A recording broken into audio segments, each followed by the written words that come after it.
পাঠশালার পক্ষ থেকে সবাইকে জানাই স্বাগত। আশা করি তোমরা সবাই খুবই ভালো আছো এবং মন দিয়ে পড়াশোনা করছো। সামনেই দ্বিতীয় ইউনিট টেস্ট পরীক্ষা। পঞ্চম শ্রেণীর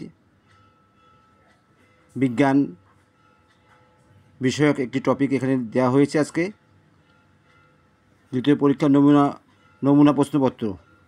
কী ধরনের প্রশ্ন পরীক্ষা আসতে পারে দ্বিতীয় পরীক্ষায়?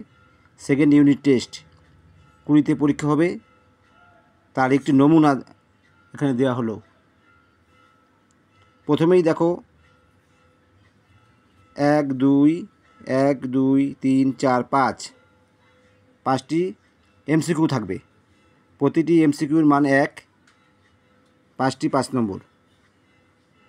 প্রথম প্রশ্ন, গান্ধী বুড়ি নামে পরিচিত কল্পনা দত্ত, মাতঙ্গিনী হাজরা, প্রীতিলতা ওয়াদ্দেদার। তাহলে এটা হবে উত্তর হবে মাতঙ্গিনী হাজরা। উত্তর হবে মাতঙ্গিনী হাজরা। এই প্রথমটির উত্তর মাতঙ্গিনী হাজরা, এটা সবারই জানা। 2 নম্বর, সুন্দরবন অঞ্চলের একটি নদী হলো মাতলা, মহানন্দা না তিস্তা। তাহলে এটা উত্তর হবে মাতলা। পরের প্রশ্ন, কোথাকার মাটির পুতুল বিখ্যাত? আসানসোল, কৃষ্ণনগর, মালদা। এটা উত্তর হবে কৃষ্ণনগর। এরপরে 4 নম্বর প্রশ্ন 1.4, ভারতবর্ষে সাধারণতন্ত্র দিবস চালু হয় 1950 সালের 15ই আগস্ট, 1950 সালের 26শে জানুয়ারি, 1947 সালের 15ই আগস্ট। তাহলে সাধারণতন্ত্র হয়েছিল 1950 সালের 26শে জানুয়ারি। আমার সোনার বাংলা আমি তোমায় ভালোবাসি, এই গানটি কোন দেশের জাতীয় সঙ্গীত? ভারত, নেপাল না বাংলাদেশ? এটা দেখো বাংলাদেশ হবে উত্তর। কারণ রবীন্দ্রনাথ ঠাকুর লিখেছিলেন 2টি গান, একটি গান বাংলাদেশের জন্য, একটি ভারতবর্ষের জন্য। তাহলে এই গানটি হচ্ছে বাংলাদেশের জাতীয় সঙ্গীত। আর আমাদের দেশের জাতীয় সঙ্গীত হচ্ছে জনগণ মন অধিনায়ক জয় হে। তাহলে এইরকম 5টি নমুনা থাকবে, এমসিকিউ থাকবে 5 নম্বরের জন্য। এরপরে 2 নম্বরে শূন্যস্থান পূরণ করো। ডিবিসির পুরো কথাটির অর্থ হলো, কী হবে এটার উত্তর? উত্তর হবে Damodar Damodar Damodar valley corporation. Damodar valley corporation, এটি উত্তর হবে দামোদর ভ্যালি কর্পোরেশন। ডিবিসির পুরো অর্থ কী? স্বাধীন ভারতের প্রথম প্রধানমন্ত্রীর নাম কি? উত্তর হবে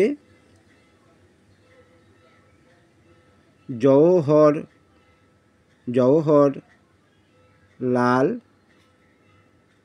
নেহেরু।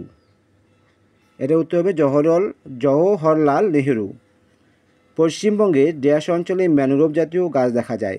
তাহলে এটির উত্তর হবে সুন্দরবন। এখানে জায়গা ধরছে না, এই পাশে লিখে দিচ্ছি সুন্দরবন। সবাই জানা আছে এটা সুন্দরবন। গঙ্গা একটি ড্যাশ নদী। এটি দুইভাবে লেখা যায়, নিত্যবহ নদীও লেখা যায় আর আদর্শ নদীও লেখা যায়, কিন্তু বইতে আছে তোমাদের নিত্যবহ নদী, সারা বছর জল থাকে। তাহলে নিত্যবহ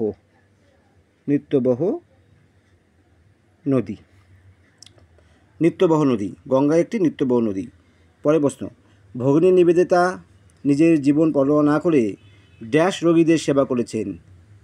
একটি প্রশ্ন, এটি উত্তর হবে প্লেগ রোগীদের সেবা করেছেন, প্লেগ। তাহলে শূন্যস্থান থাকছে 5 নম্বর। এমসিকিউ 5 নম্বর, 5টি 5 এবং শূন্যস্থান 5 নম্বর করে দেওয়া হলো। প্রতিটি প্রশ্নের উত্তর করে দেওয়া হলো। এবার 3 নম্বরে আসছে, বাম স্তম্ভের সঙ্গে ডান স্তম্ভ মিল করতে হবে। বাঁশের কেল্লা, প্রথমে বাঁশের কেল্লার সঙ্গে হবে তিতুমির বাঁশের কেল্লার সাথে মিলবে। 1905 সালে এটা হবে বঙ্গভঙ্গ। 1905 সালে হয়েছিল বঙ্গভঙ্গ। টয় ট্রেন দেখা যায় দার্জিলিং গেলে দেখা যায় টয় ট্রেন। শিক্ষক দিবস সবারই জানা, সর্বপল্লী রাধাকৃষ্ণনের জন্মদিন শিক্ষক দিবস। আর মাস্টারদা নামে যাকে বলা হয় তিনি হলেন সূর্য সেন। তাহলে এই ম্যাচটিকেও করে দেওয়া হলো।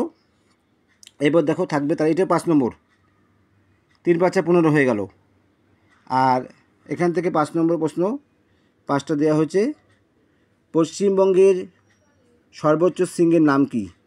এটা উত্তর লিখে দিচ্ছি না, তোমরা নিজেরা করবে, মুখে বলে দিচ্ছি, সান্দাকফু। তারপরে হচ্ছে ধান কাটা ও ঝাড়ার জন্য ব্যবহৃত আধুনিক মেশিনটির নাম কি? এটা উত্তর হবে হারভেস্টার।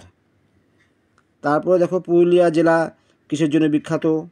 তারপরে আছে আজাদ হিন্দ ফৌজ কে বানিয়েছিলেন? এটা লিখবে সুভাষচন্দ্র বসু। তারপর হচ্ছে রেশম কীট পালনের জন্য কোন গাছ ব্যবহার করা হয়? এটাও তোমাদের জানা আছে, তুঁত গাছ।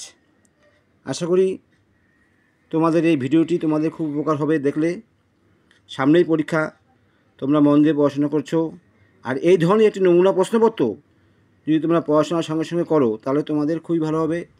এবং সমস্ত অভিভাবক এবং অভিভাবিকাদের বলছি, আপনারা এই ভিডিওগুলো দেখুন, এতে ছেলে মেয়েদের মানসিক উৎকর্ষ বৃদ্ধি পাবে এবং তাদের রেজাল্টও খুবই ভালো হবে।